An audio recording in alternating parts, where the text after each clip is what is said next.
On voit les images partout sur les réseaux, les établissements bloqués dans le monde. De la Sorbonne à Paris, à UCLA à Los Angeles aux États-Unis, que se passe-t-il? Salut à tous et bienvenue dans C'est quoi l'info?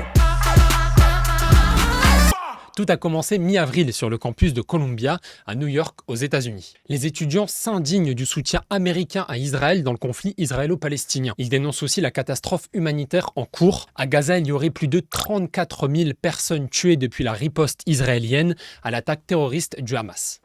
Nous sommes ici avant tout pour nous opposer au génocide en cours à Gaza et à l'occupation de toute la Palestine. Je crois qu'il est de notre responsabilité fondamentale, en tant qu'étudiants américains, d'agir.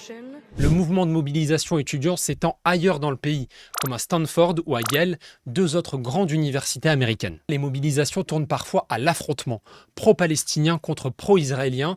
Sur les images d'évacuation, on voit des étudiants se battre et en venir aux mains. Des manifestants pro-israéliens dénoncent de l'antisémitisme, c'est-à-dire de la haine des juifs. La définition même de l'antisémitisme est en train d'être élargie aux États-Unis. Ça s'est passé là ces dernières heures.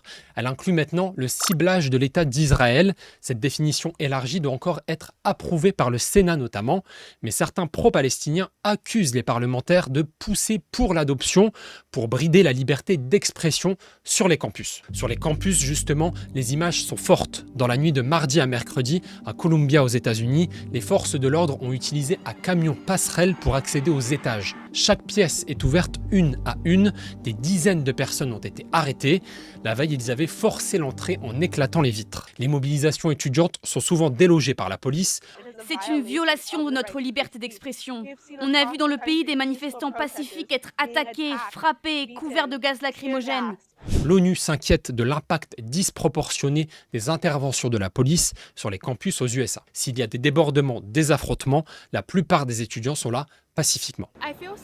Je me sens en sécurité quand je passe devant la manif parce qu'ils manifestent pacifiquement. Mais toute cette présence policière m'inquiète.